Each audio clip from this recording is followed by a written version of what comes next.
जरूरतें ज्यादा जरूरी हैं भाई? बोलो मकसद जरूरी है कि जरूरतें? मकसद। तो मैंने एक मुफ्ती साहब से पूछा, मैंने कहा अगर बार बार ऐसे करके नमाज पढ़ें, अब वो हदीसें क्या हैं, कितनी मजबूत है कितनी नहीं, वो बात की बात है। तो मैं कहा ऐसे बार बार करके नमाज होगी कि नहीं? बोले होगी। मैं कहा अगर यहां नियत बांधे तो बोले तब भी होगी, अगर यहां नियत बांधे तो तब भी, अगर नाप पे नियत बांधे तो हो जाएगी। अब जिस जरूरत को थोड़ा आगे पीछे करके मसला चल रहा है, उस पे तो जंग जारी है, लड़ाई जारी है, एक दूसरे की बदतमीजी के साथ मारने मराने पर उतरे हुए हैं। और मोहम्मद रसूलुल्लाह के दीन का जो मकसद है, मकसद दीन का जो है, वो पता ही नहीं है कि नबी अलैहिस्सलाम क्या चाहते हैं हमसे। सुनो, प्यारे नबी अलैहिस्सलाम ने दीन का मकसद बयान किया। अगर कोई हिंदू भाई, सिख भाई, ईसाई भाई, दलित भाई जो हमारे हम वतन साथी हैं, अगर वो आपसे पूछे कि मुझे 2 शब्दों में इस्लाम समझाओ, 2 लफ्जों में इस्लाम समझाओ, इतने लोग बैठे हो, मौलवी भी आप भी, अब बताओ क्या 2 शब्दों में आप इस्लाम समझा सकते हो? समझा सकते हैं आप 2 शब्दों में इस्लाम? नहीं समझा सकते। क्यों?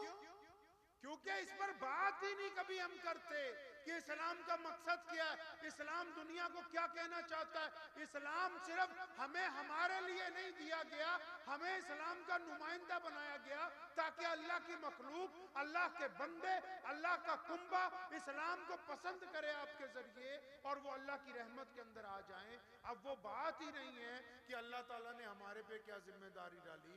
हम तो बोले सुबह भी गोश्त खाना है, दोपहर भी गोश्त खाना है, शाम को भी गोश्त खाना है, और इतना गोश्त खाया कि गैर मुस्लिम समझे कि गोश्त खाने वाले को ही मुसलमान बोलते हैं, कि जो गोश्त नहीं खाता वो मुसलमान ही नहीं होगा। जबकि मेरे नबी अलैहिस्सलाम ने रोजाना गोश्त नहीं खाया। पूछना कभी मौलवियों से बैठ के, नबी अलैहिस्सलाम ने फाका भी किया, सब्जी भी खाई, दूध को पसंद किया, दही को पसंद किया, और सबसे बड़ी बात, प्यारे नबी अलैहिस्सलाम पैदल चलने को, सुबह की सैर को महबूब समझते हैं। ओहद पहाड़ तक बार बार तशरीफ ले जाते हैं। हम तो उस तरफ जाने के लिए तैयार ही नहीं है। हम बोलते हैं गोश्त बिरयानी कोरमा खाओ, उसके बाद तुम्हें बताते हैं जायज क्या है और नाजायज क्या है। 2 बातें नबी अलैहिस्सलाम ने कायनात को कही, देसी जुबान में समझिए। पहले नबी अलैहिस्सलाम ने क्या समझाना चाहा दुनिया को? आप चाहते हैं कि आपकी बीवी आपके अलावा किसी और को ना देखे? ये आप नहीं चाहते, आपकी रगों में जो खून चल रहा है ना, उसने आपको समझा रखा है कि बीवी वफादार होनी चाहिए। आपको किसी ने समझाया नहीं, स्कूल में पढ़ाया नहीं गया, मदरसे में नहीं कहा किसी ने। ये जो अंदर खून चल रहा है ना, इसमें ये बात है कि मेरी बीवी मेरी वफादार हो। और अगर बीवी को जाके पूछोगे, उसकी रगों में भी ऐसे ही खून चलता है, वो भी कहती है कि मेरा मियां मेरा ही वफादार रहे, इधर उधर मुंह मत मारे कहीं जाके। अगर किसी बाप को पूछोगे, बाप को, वो कहता है कि मेरा बेटा मेरा वफादार रहना चाहिए, कि मेरी पड़ोसी की बातों में ना आ जाए। अगर आप किसी मालिक को पूछोगे तो वो बोलता है कि मेरा नौकर मेरा वफादार रहना चाहिए, पड़ोसी के कहने पे कोई काम ना करे। फिर मेरे नबी ने कहा कि मैं दीने फितरत लेके आया हूं। क्या लेके आया भाई? दीने फितरत, यानी जो आदतें हैं वही वाला दीन लाया हूं, वही दीन लाया हूं जो हमारी आदत अल्लाह ने बनाई। लोगों ने पूछा वो क्या आदत है?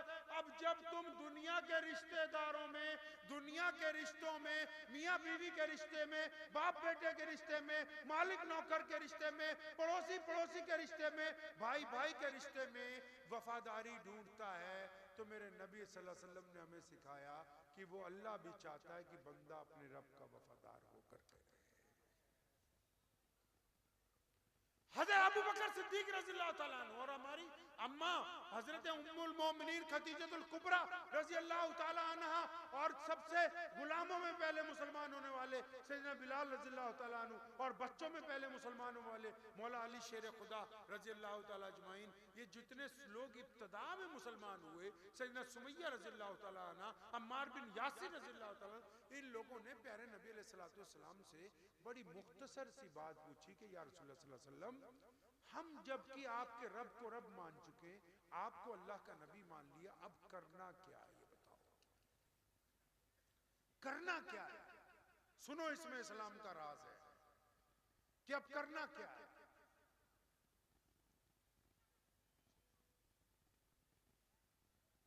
तो नबी अलैहिस्सलाम ने क्या फरमाया कि जिस बंदे ने, जिस मर्द औरत ने अपने रब और रसूल पर ईमान ले आया, एक अल्लाह को और मोहम्मद रसूलुल्लाह को मानता है, फरमाया जिसने अल्लाह और उसके रसूल को मान लिया, अब उस पर लाजिम है कि वो दुनिया के तमाम इंसानों को बराबरी का दर्जा देगा।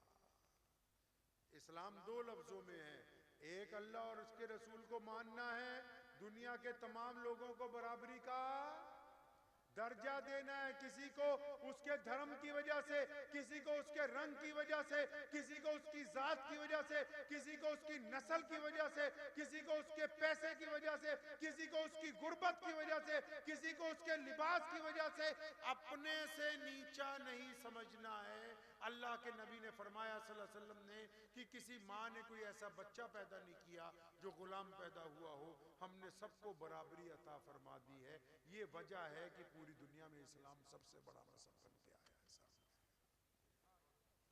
क्योंकि दुनिया के जो लोग हैं वो ताकत तो ला सकते हैं, हुकूमत तो ला सकते हैं, लेकिन एक ही थाली में खाने का फन तो मोहम्मद रसूलुल्लाह ने अता फरमाया। एक ही सफ में, आप कभी मस्जिद में जाएं, आप मस्जिद को ध्यान से देखते नहीं है, नहीं नहीं नहीं, आप भूल गए कि मस्जिद बनाई क्यों थी। आपने सोचा नमाज के लिए, नहीं नहीं नहीं नहीं, नमाज के लिए मस्जिद थोड़ी बनाई है।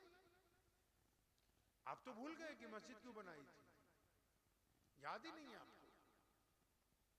प्यारे नबी अलैहिस्सलाम ने मस्जिद बनाई, नमाज तो गार में भी पढ़ते रहे, नमाज तो दारे अरकम में भी पढ़ते रहे, अरकम साहबी के घर के अंदर। नमाज तो सफर में भी पढ़ सकते हैं। आपसे अगर पूछूं मैं मस्जिद क्यों बनाई, बता सकते हैं आप बता सकते हो? नहीं बता सकते। उसकी वजह गैर जरूरी बातों में लगे हुए 24 घंटे, एक दूसरे की टांग खींचने में, गैर जरूरी व्हाट्सएप के इधर से उधर मैसेज करने में, उस दीन को नहीं तलाश रहे जो मोहम्मद रसूलुल्लाह सल्लल्लाहु अलैहि वसल्लम ने अता फरमाया। अल्लाह के नबी अलैहि सलाम ने कहा मस्जिद बनाओ, या रसूलुल्लाह सल्लल्लाहु अलैहि वसल्लम क्यों बनाए? फरमाया ताकि हमने इकट्ठे होकर नमाज पढ़नी है। नमाज तो घर पे भी हो जाती थी, मस्जिद इसलिए बनाई ताकि अब्दुर्रहमान, मोहम्मद शफी, मोहम्मद जुनैद आपस में इकट्ठे नमाज पढ़ेंगे। या रसूलुल्लाह सल्लल्लाहु अलैहि वसल्लम इकट्ठे कैसे? फरमाया कंधे से कंधा जोड़ के, कंधे से कंधा जोड़ के नमाज पढ़ेंगे। पूछा प्यारे पैगंबर सल्लल्लाहु अलैहि वसल्लम से कि इससे क्या फायदा होगा? फरमाया तुम्हारे दिल आपस में मिल जाएंगे। मस्जिद को नहीं देखते हो? जब मुअज्जिन कहता है अल्लाहू अकबर, अल्लाहू अकबर, तकबीर कहता है, इमाम आके खड़ा हो जाता है आगे।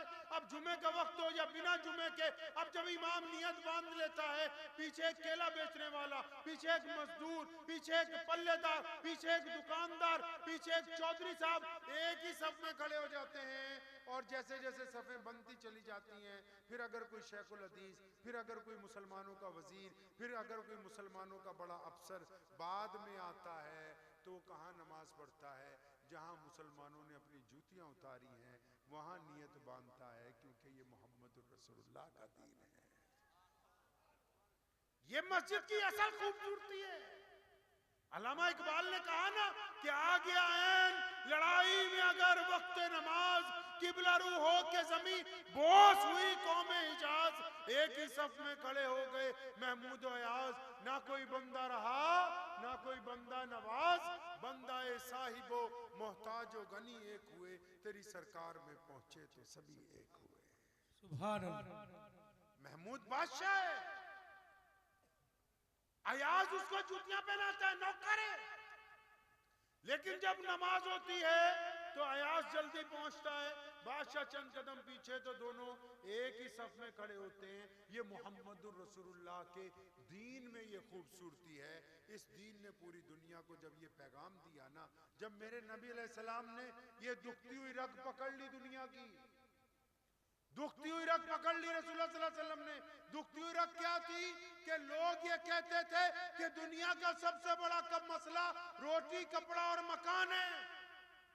आज भी कोई भी दुनिया की हुकूमत, अमेरिका में अभी इलेक्शन हुए, उन्होंने भी कहा रोटी कपड़ा और मकान हम अच्छा देंगे। सुनो, मेरे नबी अलैहिस्सलाम ने हमें समझाया दुनिया का सबसे बड़ा मसला रोटी कपड़ा मकान नहीं है। दुनिया का सबसे बड़ा मसला इज्जत नफ्स है, दूसरे की सेल्फ रिस्पेक्ट है। अगर आप उसको इज्जत नहीं दे सकते तो फिर कुछ भी नहीं दे सकते। ये मेरे नबी अलैहिस्सलाम ने हम सबको इज्जत ही तो बांटी है। हम तो अलग अलग रंग और नस्ल जुबानों के लोग थे और भटके हुए थे और बहुत पसमानदा जिंदगी गुजार रहे थे। मेरे नबी अलैहिस्सलाम आए, बिलाल को उठा के, काले बिलाल को, हबशी बिलाल को, जिनका रंग काला है, कपड़े फटे हुए हैं, जो काली माँ के बेटे हैं, जिनको लोग छेड़ते हैं मक्के में, बैतुल्ला में दाखिल नहीं होने देते, उनको उठा के बैतुल्ला की छत पर चढ़ा के कह दिया कि ये मुअज्जिन रसूल है, ये मोहम्मद रसूलुल्लाह ने तो इनकलाब बर्पा किया है। ये कायनात में इस्लाम सबसे बड़ा दीन बना इसलिए कि इस्लाम ने अपने अकीदे में आज तक तब्दीली नहीं होने दी। एक रब और रसूल का कहना मानने वालों ने हमेशा नफरत को खत्म किया, हमेशा छुआछूत का खात्मा किया, हमेशा बराबरी की बात की, हमेशा बड़े और छोटे का एहतराम किया, हमेशा गोरे और काले को बराबरी की बात की। अब मुसलमानों सच्ची सच्ची दिल पे हाथ रख के अपने बताओ, क्या हम वैसे मुसलमान हैं जैसे मोहम्मद रसूलुल्लाह सल्लल्लाहु अलैहि वसल्लम चाहते हैं? क्या हमारे में भी ये बीमारी आ गई कि मैं शेख हूं, मैं पठान हूं, मैं अंसारी हूं, मैं फलां हूं? अगर किसी में ये तकलीफ है तो नौजुबिल्लाह व हुजूर सल्लल्लाहु अलैहि वसल्लम के इब्तदाई कानून की खिलाफ वर्जी करता है वो, चाहे वो आलिम है या गैर आलिम है। अगर किसी को अपनी जात ऊंची लगती है, जात तो छोड़ो, अगर किसी को